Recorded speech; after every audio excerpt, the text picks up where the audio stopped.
प्रक्रिया शुरू की थी। ये ज़रूरी है कि अगर कोरोना की स्थिति बेहतर हो रही है तो अर्थव्यवस्था को वापस पटरी पे लाना भी बहुत ज़रूरी है। पिछले हफ्ते हमने कंस्ट्रक्शन वर्कर्स और फैक्ट्री, ये दो सेक्टर्स खोले थे। पिछले एक हफ्ते से कंस्ट्रक्शन एक्टिविटीज़ और फैक्ट्री दोनों खुले हुए हैं, लेकिन कोरोना की स्थिति अभी कंट्रोल में है। पिछले 24 घंटे में लगभग 400 के करीब केस आए हैं, 500 से भी कम हो गए हैं अब केसेस। 400 के करीब केसेस आए हैं और 0.5% के करीब पॉजिटिविटी बची है, संक्रमण दर बची है। तो स्थिति काफ़ी कंट्रोल में है और भगवान करे ऐसे ही कंट्रोल में रहे। तो ये वाला जो लॉकडाउन पिछले हफ्ते ऐलान किया था वो सोमवार को सुबह 5 बजे तक है। उसके आगे भी लॉकडाउन जारी रहेगा, लेकिन काफ़ी सारी और एक्टिविटीज़ में रियायत दी जा रही है, उनको खोला जा रहा है। एक तो जितने बाज़ार हैं, मॉल्स हैं, उनको खोला जा रहा है ऑड इवन के बेसिस पे, कि आधी दुकानें एक दिन खुलेंगी, आधी दुकानें दूसरे दिन खुलेंगी, आधी दुकानें एक दिन, आधी दुकानें दूसरे दिन। 10 बजे से सुबह 10 बजे से शाम को 8 बजे तक दुकान नंबर के हिसाब से, ऑड इवन के हिसाब से दुकानें खोली जाएंगी। दूसरा, जितने दिल्ली में सरकारी दफ्तर हैं, उन सरकारी दफ्तरों में ग्रुप ए ऑफिसर्स जो हैं वो 100% काम करेंगे और ग्रुप बाकी उसके नीचे वाले जो हैं वो 50% काम करेंगे। लेकिन जो एसेंशियल सर्विसेज में काम करने वाले कर्मचारी हैं वो 100% काम करेंगे और हर एचओडी डिसाइड करेगा कि किसको एसेंशियल सर्विस कहना है और किसको 50% करना है और किसको 100% करना है।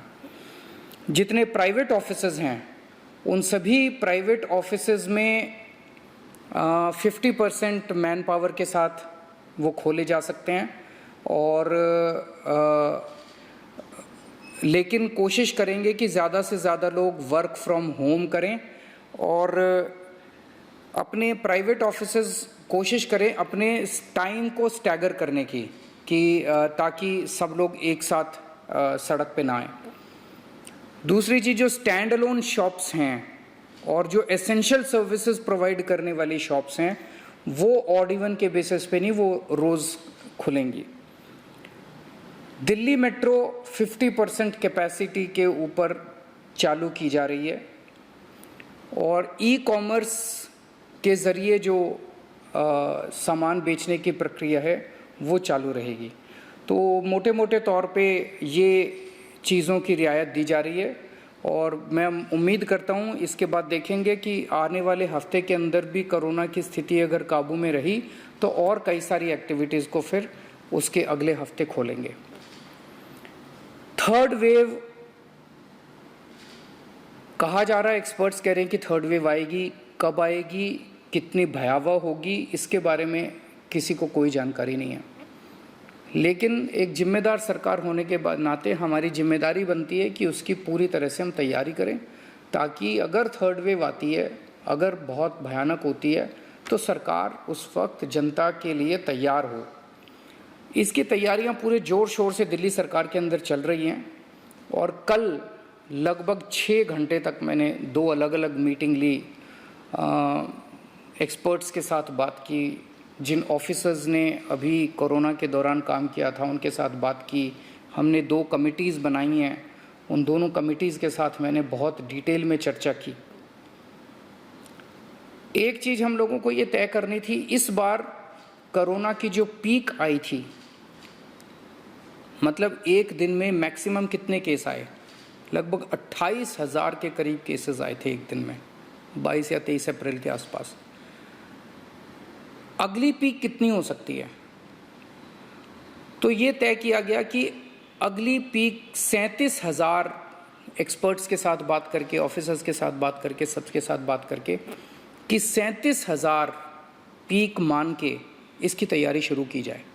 इसका मतलब ये नहीं है कि अगर इससे ज़्यादा की पीक आएगी तो हम तैयार नहीं हैं, हम उसके लिए भी तैयार हैं, लेकिन एक तरह से 37,000 के बेस के ऊपर अगर हम तैयार हो गए तो फिर अगर उससे भी कहीं ज़्यादा पीक आती है तो उसकी भी तैयारी हम लोग, उसकी भी, अगर 37,000 की तैयारी हमारी है तो फिर मान लीजिए और ज़्यादा आती है तो उसकी तैयारी तो होगी उसके लिए हम ज़्यादा तैयार हो पाएंगे। तो 37,000 को एक तरह से बेस माना जा रहा है। 37,000 की पीक की तैयारी के हिसाब से अब सारे कैलकुलेशंस किए जा रहे हैं कि अगर 37,000 की पीक आती है तो कितने बेड्स की ज़रूरत पड़ेगी, कितने आईसीयू की ज़रूरत पड़ेगी, कितने उसमें से बच्चों वाले होने चाहिए, कितनी ऑक्सीजन की ज़रूरत पड़ेगी, ये सारी चीज़ें, अब कितनी दवाइयों की ज़रूरत पड़ेगी, ये सारी चीज़ें अब कैलकुलेट की जा रही हैं। एक पीडियाट्रिक टास्क फोर्स अलग से बनाई गई है। वो पीडियाट्रिक टास्क फोर्स ये तय करेगी कि जितने हमारे ऑक्सीजन बेड्स होंगे उसमें से कितने बच्चों के होने चाहिए, जितने आईसीयू बेड्स होंगे उसमें से कितने बच्चों के होने चाहिए। जो बच्चों के होंगे उसके लिए फिर अलग किस्म का सारा इक्विपमेंट होगा, उसका अलग किस्म के मास्क होंगे, अलग किस्म का ऑक्सीजन का मास्क होगा, उसकी सारी चीज़ें अलग होंगी। वो पीडियाट्रिक टास्क फोर्स बना दी गई है कल, वो अलग से अपनी तैयारी करके अपनी रिकमेंडेशंस देगी। इस बार ऑक्सीजन की बड़ी कमी हुई थी और ऑक्सीजन की कमी की वजह से हम लोगों ने देखा कि कई बार ऐसे हुआ था जब ऑक्सीजन बेड्स नहीं मिले थे, ऑक्सीजन के लिए काफ़ी संघर्ष करना पड़ा था। अल्टीमेटली अपने को सुप्रीम कोर्ट के इंटरवेंशन के बाद केंद्र सरकार के सहयोग से अपने को ऑक्सीजन मिली, लेकिन जब तक ऑक्सीजन नहीं मिली तब तक दिल्ली में त्राही त्राही मच गई थी। अगली वेव अगर आती है तो हम नहीं चाहते कि इस तरह की दिल्ली के अंदर त्राही त्राही मचे, तो ये तय किया गया, इसकी तैयारी शुरू कर दी गई। 420 टन ऑक्सीजन की स्टोरेज कैपेसिटी तैयार की जा रही है। इंद्रप्रस्थ गैस लिमिटेड से बात की गई है और उन्हें 150 टन ऑक्सीजन प्रोडक्शन का प्लांट, 420 टन ऑक्सीजन तो स्टोरेज कैपेसिटी क्रिएट की जा रही है और 150 टन ऑक्सीजन प्रोडक्शन करने के लिए उनको प्लांट लगाने के लिए कहा गया है। उन्होंने कहा 18 महीने लगेंगे, लेकिन जो भी है शुरुआत कहीं ना कहीं तो अपने को करनी पड़ेगी। इसके अलावा इस बार सबसे बड़ी दिक्कत आई थी टैंकरों की। ऑक्सीजन के टैंकर नहीं थे दिल्ली में, दिल्ली इंडस्ट्रियल स्टेट नहीं है, इसीलिए अपने पास ऑक्सीजन टैंकर है ही नहीं दिल्ली में। तो 25 ऑक्सीजन टैंकर्स खरीदे जा रहे हैं ताकि अगर इस तरह की दिक्कत आए ऑक्सीजन की तो हमारे पास अपने टैंकर होने चाहिए। 64 छोटे छोटे ऑक्सीजन के प्लांट्स लगाए जा रहे हैं, वो ऑलरेडी लग रहे हैं और हमें उम्मीद है कि अगले कुछ हफ्तों के अंदर, 1-2 महीने के अंदर ये 64 ऑक्सीजन प्लांट्स लग के तैयार हो जाएंगे। अब ये जो हमने डिसाइड किया कि 37,000 केसेस की पीक के हिसाब से हम काम करेंगे, तो उसके हिसाब से तय किया जाएगा कि कितने ऑक्सीजन बेड्स की ज़रूरत होगी, कितने आईसीयू बेड्स की ज़रूरत होगी। उसके हिसाब से फिर तय किया जाएगा कितने ऑक्सीजन सिलेंडर्स की ज़रूरत होगी। जैसे अभी थोड़े दिन पहले हमने 6,000 सिलेंडर चाइना से इंपोर्ट किए थे, तो और कितने ऑक्सीजन सिलेंडर्स की ज़रूरत होगी और कितने ऑक्सीजन कॉन्सेंट्रेटर्स की ज़रूरत होगी। अगले आने वाले 1-2 महीने के अंदर ढेर सारे ऑक्सीजन कॉन्सेंट्रेटर्स दिल्ली सरकार खरीदने जा रही है।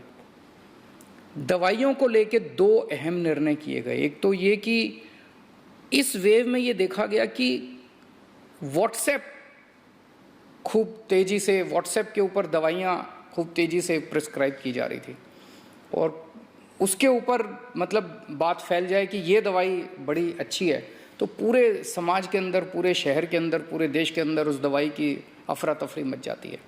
तो एक डॉक्टर्स की और एक्सपर्ट्स की टीम बनाई जाएगी। अगर किसी दवाई की डिमांड होती है तो वो डॉक्टर्स एग्जामिन करके बताएं कि इस दवाई से कोरोना में फ़ायदा होगा कि नहीं होगा।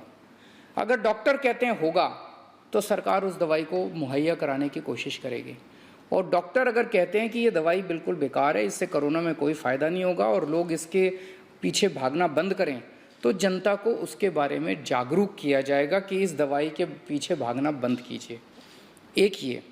दूसरा, जो जो इम्पॉर्टेंट दवाइयाँ हैं उनकी लिस्टें बना ली गई हैं, उसका कितना बफर, कितना स्टॉक चाहिए होगा उतना बफर स्टॉक क्रिएट किया जाएगा। एक्सपायरी डेट्स किस दवाई की कितनी है, एक्सपायरी डेट्स को ध्यान में रखते हुए उन सभी दवाइयों का बफर स्टॉक क्रिएट किया जा रहा है ताकि अगर ज़रूर, और प्राइवेट अस्पतालों के भी आदेश दिए जा रहे हैं कि वो भी अपने बफर स्टॉक्स इस तरह से तैयार रखें ताकि अगर महामारी आती है तो हम उसके लिए तैयार रहें। इसके अलावा 2 जीनोम सीक्वेंसिंग लैब्स बनाई जा रही हैं, LNJP हॉस्पिटल में और ILBS में।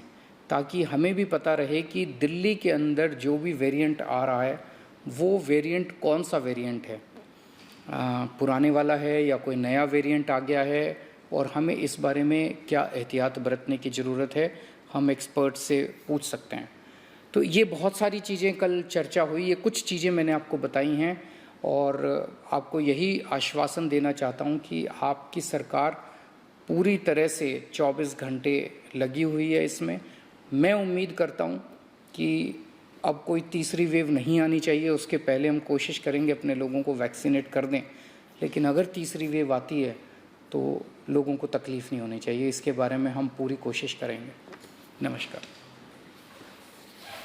तो दिल्ली के मुख्यमंत्री अरविंद केजरीवाल को आप सुन रहे थे। लॉकडाउन से रियायत काफी जगहों पर दी जा रही है और उन्होंने बताया कि अब बाजार जो है वो खुलेंगे, लेकिन ऑड इवन की तर्ज पर खुलेंगे। बाजार मॉल खोले जा रहे हैं, साथ ही 50% क्षमता के साथ 7 जून से मेट्रो भी चलने लगेगी। प्राइवेट हॉस्पिटल को भी 50% क्षमता के साथ खोले जाएगा, लेकिन उन्होंने इस बात का भी आग्रह किया है कि प्राइवेट ऑफिस अपने जो एम्प्लॉयज है उनसे वर्क फ्रॉम होम अगर पॉसिबल हो तो करवाएं।